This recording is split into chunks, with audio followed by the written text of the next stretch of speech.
Now that version 5 is entering its twilight years, most of Natlan's roster has been established at this point, and we have a general understanding of the next generation's power level and capability, both their DPS and support units. A noticeable aspect of them has been their elevated power scaling in comparison to past regions' characters, wherein most of the cast is either a tier 1 or tier 0 unit for a tier 1 or tier 0 team. And it doesn't look like they plan to take their foot off the gas either, as even units like Escoffier, who doesn't belong to Natlan, is joining the game with the power budget on the same level as the best supports and sub-DPSs in Genshin right now. While their inclusion by no means implies older units have gotten definitively power crept, between versions this has to be the biggest leap in power scaling we've seen to date on an average rating. Suffice to say, Genshin's cast members are beginning to elevate in strength at a very fast pace, and it's been causing people to wonder how things will pan out for the metagame going forward when most of the game's best teams happen to be Natlan based. In light of this, I think now's a good time to continue the old version character miniseries, where I take a look at the units of past generations to find out how they fared today. You may have already seen my version 1, 2, and 3 episodes, and today I'll be doing one on version 4, so without further ado, let's find out how everyone from the Fontaine era has been holding up. Okay, so just like the previous episodes, I have my tiers available for you on screen. They're roughly about the same as the ones I had for versions 1, 2, and 3, just worded maybe slightly differently. So the interesting thing about version 4 is that compared to 1, 2, and 3, they had quite a bit less characters released during this time. Still a decent amount to go over. We start over at Linny and then we go all the way up to Emily. But compared to version 3 and version 2 and version 1, there's a lot less to go over, so the video might be a bit shorter, but it does give me the opportunity to go more in depth on each character because we can get through most of these in, I would say, about like half a minute each. Alright, so let's start off with Linny. I'm going to put Linny in still very good. My current stance on Linny is that he's a very powerful character, and by no means did he really fall off. If anything, he still got stronger, especially with the advent of more supports who can help him out. But I would say the advent of Arlecchino and Mavuika definitely got in the way of his opportunity cost. Not in the sense that he gets outclassed by them, he definitely gets outclassed by Mavuika. Arlecchino, it kind of depends on the circumstance. I think it depends on, who he's up against or the level of investment you have. There are moments where Linny could outperform Arlecchino, but it kind of gets offset by the limitations he has in comparison to her. So the fact that two of the best attackers in the game right now are Pyro really prevent him from going over here. I mean, objectively speaking, he would be deserving of this section because he isn't washed, technically speaking, but overall I think he's still a pretty solid character. I just believe that the meta has kind of gotten ahead of him a bit. Next we're going to talk about Lynette. I'm going to put Lynette in benched. She was a passable character from the beginning who is already kind of outclassed by multiple animal supports. I think most people can agree that even when she came out, it was hard to find a reason to want to use her, since we had an established lineup of Sucrose, Kazuha, Venti, and Vars on. She has a few things unique for her, like she does provide a taunt, but at the current moment with how Genshin is established, forced grouping matters a lot more than taunting, and she doesn't really provide anything more than that. No shielding, no healing, or things of that nature. If there was ever a reason to use her, it would have been in maybe Linny Mono Pyro, but she's not even compatible with her brother in a direct sense. Just kind of a subpar character and definitely a remnant of old Genshin Impact character design, so for that reason I'm gonna put her in benched. Fremine, unfortunately, despite having a pretty fun gameplay premise to him and a fun playstyle, he was never good when he came out, and therefore he's going to be the only character, spoiler alert, to be in this category. He just was never good, so can't really think of a reason to talk about him. On the other hand, we do have Neuvillette, who is not washed yet, no pun intended. Still one of the best attackers in the game, one of the most easy attackers to play, one of the best to build a team around, and he's a very consistent bedrock for any account. I think even if you were to compare him to all the version 5 characters that came out, though he doesn't do the same amount of DPS as them in terms of raw numbers, his ease of use is still holding on as probably the most brainless character to use in the game. I still use him a lot. I know that's anecdotal, but point being is that like he is a really casual friendly, high investment friendly character, and you can do a lot with him. So until they release more characters in the Hydro department that explicitly power creep him, there's a very low likelihood he's gonna fall off in the near future. Okay, Wristley. Wristley, I'm gonna put him in still pretty good. So the situation with him is that he would have been here, I would say. However, with the recent release of Escoffier, Escoffier kind of provided a universal buff for any cryo unit that relies on freeze, and to an extent, Hydro units as well. But units like Ganyu and Ayaka and stuff like that, that also includes Wristley. The buff that Escoffier presents in that she consolidates a lot of roles together, does a ton of sub DPS of her own, and can shred Cryo Rest by up to 55%, is a huge blessing for Wristley, who can then field a lot more power into his kit, since he doesn't have to worry about delegating different roles to different characters. For that reason, I'm going to put him in still very good. I don't think he's necessarily up here, but he's been holding out okay. He's a very popular character for cryo characters specifically, in that pre-Natlan, he was around like the 25% usage rate in Abyss, and he's always been the most used cryo character at that point, but from an actual objective power standpoint, he was always a cut below the previous generation. The main issue with him is that he gets brute forced by a lot of DPS units at the moment, but the inclusion of Escoffier did help him in maintaining his position. It's hard to say if that means he's still doing very good, or if it's her that like carries it. Like, should I include characters that were added to, retroactively buff the character as part of this tier list? Probably not, but at the same time it does matter, because if you do have Escoffier, then he is definitively in this tier. Next character is going to be Furina. Very easy answer, very easy choice to put her in top tier. She's one of the best raw DPS boosting supports in the game, and though we do have quite a few new ones like Shilonen and Yansan and Zalali and Escoffier, it still is Furina who stands right there with everybody else in, like, if you just need general buffing, general off-field Hydro sub DPS, you can't go wrong with her. That's gonna be a statement that holds true for a very long time, I would say. She continues to find more and more parties that can use her, and even though those parties might not necessarily consider her best in slot, especially a lot of the Natlan teams who want a bunch of Natlan units, you can't go wrong with her because of how high her baseline is, and the whole HP manipulation thing of like, oh, your party has to increase and decrease HP, is hard to call an inconvenience because we have so many options for healing and HP manipulation, so you don't really have to even think about it at that point. Higher investment can definitely benefit her a lot more if you have like C1, 2, 3, 4, and things of that nature, but even at C0, I would say she's still more than deserving of this tier. We're gonna go next with Charlotte. So Charlotte,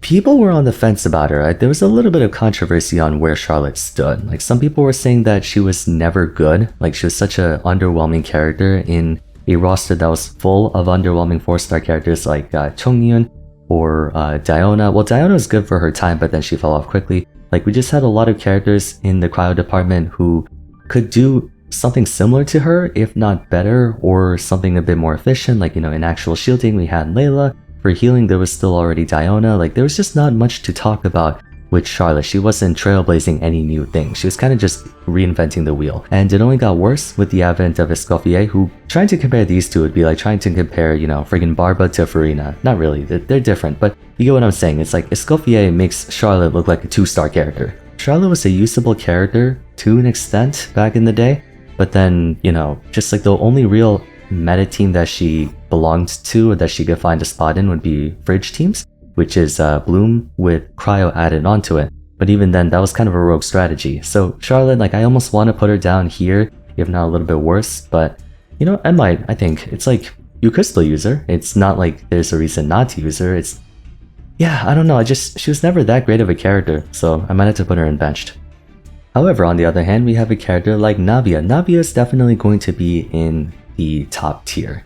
The tiering doesn't really matter, honestly. It's not so much like top tier, high tier, mid tier, low tier. It's more like, how are they doing in relation to the rest of the metagame or the metagame's progression. And Navia has definitely been a pretty big beneficiary of the recent additions. For one, I would say that her party has only gotten better over time. I think right now at the moment, her best party is herself, Mavuika, Shilonen, and Furina. So you get a lot of power added to her kit. I think Shilonen, I'm not entirely certain if Shilonen has to be C2 to make it work, but I feel like even at base, it's not too bad using her because she can be your Skull City carrier. Mavuika, you could build her for off-field DPS, and then Furina for general damage buffing. Navia has been aging quite well, purely because of the reason that she needs the PHEC elements, and there have been a lot of PHEC friendly characters at the moment. And yeah, her personal DPS has been keeping up quite nicely despite being a Geo character, so I think I'll put her here. Next character is going to be Chevris. Chevris is also going to be up here. She has been aging very well as of late. Like, when she came out, people were already pretty optimistic about her, given that she would revive the Overload reaction and provide kind of the same benefits as Nilou did. And as you remember, Nilou during her prime was a very, very influential member in the metagame. But then they continue to just give us more and more Pyro and Electro characters who really enjoy using her, like Arlecchino, and then Yansan, and then Varessa, and then Mavuika. Like, all of them can find a reason to use her. So Chevris has been doing quite well, and she's now one of the most prominent 4-stars in the game that isn't Bennett. It's kind of impressive to think about how she's a very niche character by the literal definition in that you can only use a party of Pyro and Electro characters, but circumstantially it's been agnostic enough given we have a lot of relevant Pyro and Electro units in the game who are very strong DPSers that she has been able to hold a position up here, I think. She's a great example of a 4-star character who is extremely powerful without breaking the game. Okay, next character is going to be Shen Yun. So I'd have a mind to push Shen Yun over here because even though she's still a very good character at base in the sense that she synergizes with Arena, as well as being a plunging driver for units like Shell and Tutao or any other character who enjoys plunging, there haven't been many updates in that department in place of raw DPS like Molani, Ganesh, Chaska, Mavuika, things like that. But then Varessa came out, who even though Varessa's better team in my opinion is Overload with Chevres, the fact that she can still use Shen Yun with her as a plunging attack candidate makes it just enough for me to want to put her over here. She's got a good baseline in the sense that she synergizes with Arena and just provides, you know, the usual VV supporting and things like that. But due to Varessa being added to the game, I think that's enough to put her over here because Varessa is a tier 1/0 character. Well, her tier 0 party is now with Shen Yun, but it's just overall Varessa is a very strong character and I think that's enough to put Shen Yun over in here. She was buffed indirectly by a lot of characters, I'd say. Gaming I'm gonna put in very good. Presently, he's the best 4-star main attacker and he's been doing quite well in the sense that like you can buff him in a lot of different ways. And the damage potential he has is very impressive again, especially for a 4-star character. There are a couple things preventing me from wanting to put him up here even though I'm sure Zajeff would love me to do that. First thing being again, there are just two really big gatekeepers in the Pyro DPS department, Arlecchino and Mavuika. So even though Gaming is a very powerful character, by process of opportunity cost, or like by the logic of opportunity cost, there are very few reasons to want to use him over those two. Now you could say, oh, he's a 4-star character, so he's more accessible. Yes, but also no, because Gaming is an obligatory C6er in the sense that if you really want to get the most out of this guy, you really do have to C6 the guy, which evidently is difficult to do and difficult to think of a reason to actually go for it because for a 4-star character, like few people pursue a 4-star character specifically, like they usually get the 4-star character indirectly while they're trying to pull for the 5-star unit. But for Gaming, like you need to get C6 on him and he's one of the newer units in the game.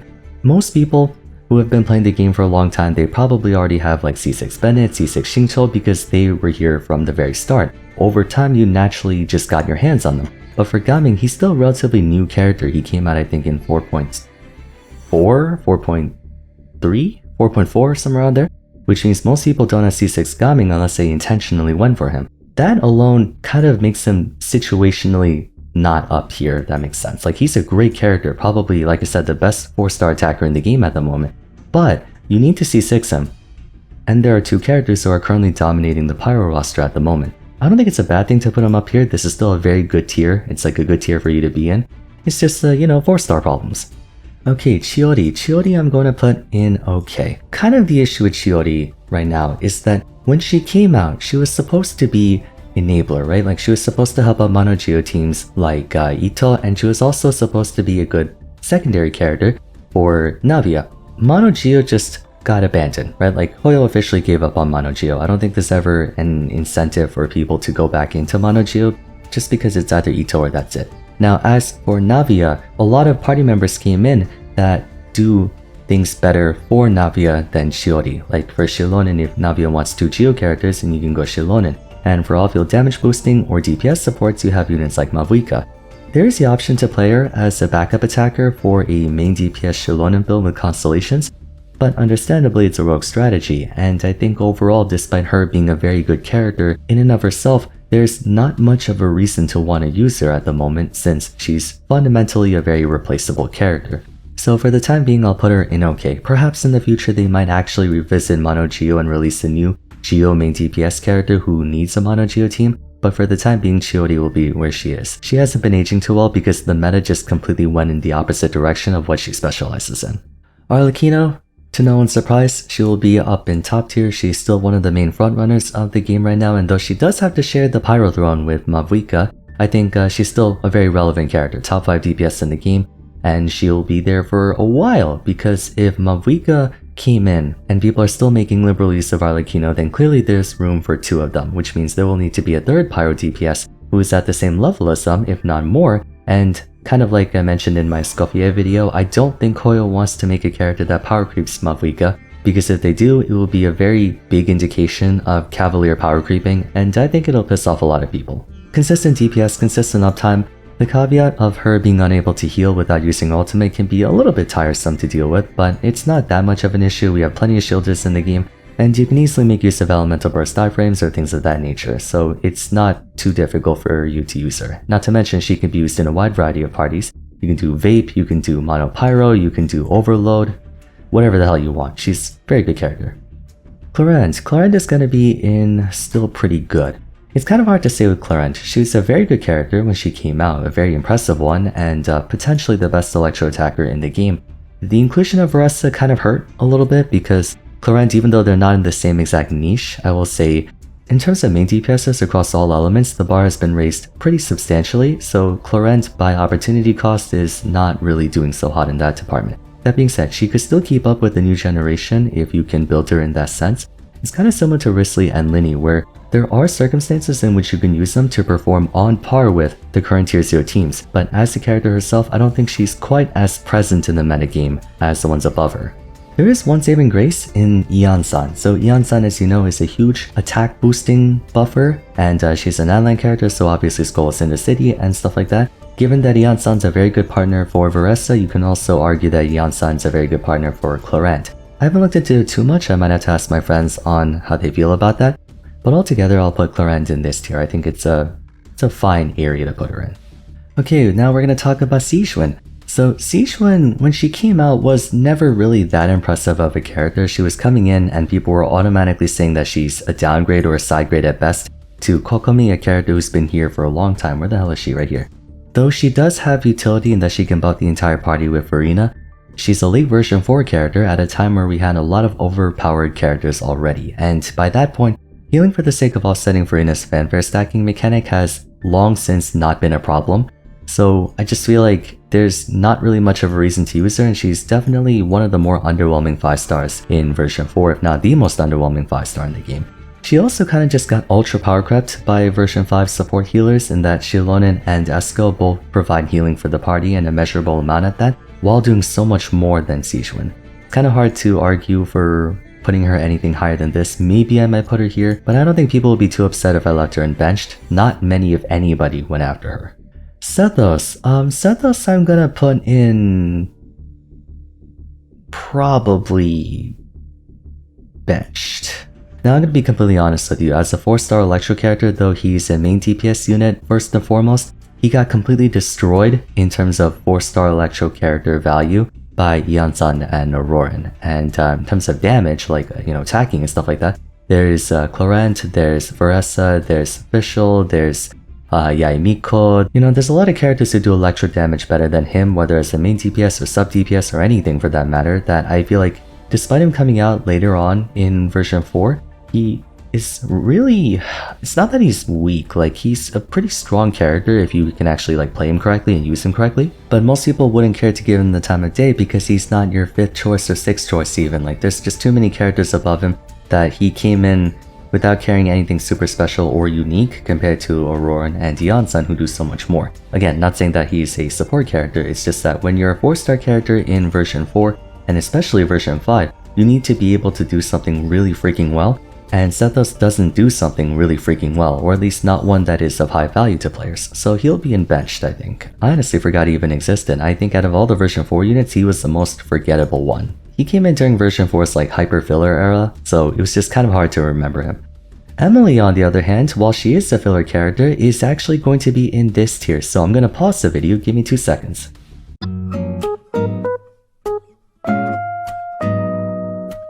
Okay, we have Emily tier. Now, you can feel free to read this, but to briefly paraphrase, Emily is deserving of a tier up here. She belongs to a tier 0 party in the form of Kanish. There's just one problem. That is effectively her only party that you want to actually play her in. I almost want to call her like a Tesla Cybertruck, where it's like the people who want to get a Tesla Cybertruck are like the people who really want to get a Tesla Cybertruck. Like she's a very, very, very, very strong character, an extremely powerful sub DPS unit, and she is on the same level as, like, again, a lot of the really like strong characters in the game. It's just that she can only be used in one party. That party happens to just be one of the best parties in the game, but it's one single party. Like, if you look at Novelette, Verena, Navia, I mean, Navia's weird because like she's technically her own only party, but she has the advantage of being an attacker, therefore being the person that you build your party around, whereas Emily is a component character for Kanish. Like, you can't play solo Emily, right? I want to put her up here, but she's the definition of a niche character, a character who can only be played in a very specific way. But in contrast to someone like Chiori, she's an extremely relevant unit in the current metagame, so I'll put her here, I guess. But anyways, that wraps up my list of the version 4 units, how they're doing, are they still good or not. Thankfully, most of version 4 is still going pretty strong. I would sure hope so. I hope power creep hasn't escalated that much yet. But, you know, if you look at any of the characters up here, they're still doing very, very well. And though we do have a lot more attackers in the game, like, you know, Molani, Kanish, Chaska, Mavuika, Yansan, or not Yansan, Varesa, that's Yansan, and stuff like that, I still think that Fontaine carries a lot of presence right now. The ones that are down here, they've kind of already been down here, even back in version 4, so, you know, you really don't have much to talk about there. But let me know your thoughts in the comments down below if you agree or disagree with my points, if you think maybe I oversold some of these characters or undersold some of these. And to wrap things up, if you guys enjoyed the video, a like and subscribe would be much appreciated. Don't forget to follow me on Twitter at Vars, join my Discord server, and check out my episodes on version 1, 2, and 3 if you haven't yet. Just bear in mind, those videos are made at a much earlier date, so the units in each version might be a lot worse than they are now, but it should still be entertaining. Till next time, thanks so much for watching, and I look forward to seeing you again soon. Take care.